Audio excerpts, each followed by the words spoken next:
Vous l'avez peut-être croisée. Marie Régnier sillonne la France. Dites-lui bonjour si vous la croisez, Marie.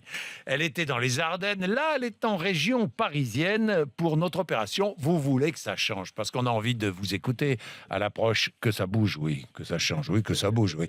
À l'approche des élections régionales, vous voulez que ça bouge. Marie Régnier parcourt la France pendant 2 semaines. Que disent les Français? Quel est l'état d'esprit des Français? Quelles sont vos préoccupations, vos attentes? Ce matin, nous sommes au Blanc-Ménil, en Seine-Saint-Denis. Marie est allée à la rencontre de lycéens qui ne parlent toujours que d'une chose, évidemment les attentats de Paris. C'est l'heure de la sortie des cours, on est devant le lycée en train de discuter avec 2 élèves de l'actualité, de ce qui se passe en France en ce moment. Et puis assez vite, on se retrouve à 8, à 9, à 10, parce que tous ont des choses à dire, parce que tous veulent évoquer les attentats. Ça donne des frissons en fait. Ils sont tous jeunes, ils ont encore leur vie devant eux, ils ont décidé de faire ça.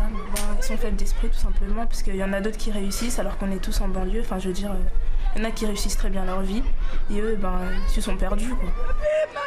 Je pense que la France, aujourd'hui, elle a aussi une responsabilité dans ce qui se passe. La condition sociale dans les banlieues, elle prête plus à rentrer dans l'islamisme radical qu'à sortir des banlieues, en fait.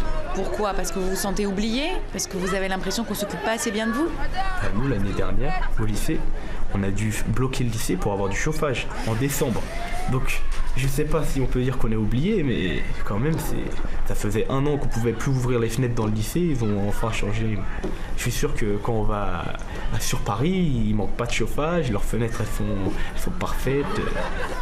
Je pense que c'est pas terminé, parce que comme les gens y croient, les jeunes qui sont en banlieue, qui ont quitté l'école, ils croient en rien, et ils finissent par croire en n'importe quoi. Et est-ce que ce qui vient de se passer, ça vous donne envie de vous intéresser à la politique? On n'est pas écouté par le Parti Socialiste, on n'est pas écouté par l'UMP, on n'est pas écouté par le Front National, donc pourquoi on irait voter? Et à chaque fois, il n'y a rien qui change. L'un fait quelque chose, l'autre critique, mais au prochain mandat, l'autre va faire la même chose. Je pense que je vais faire comme tout le monde va se tenir. Vous avez entendu le reportage de Marie Régnier.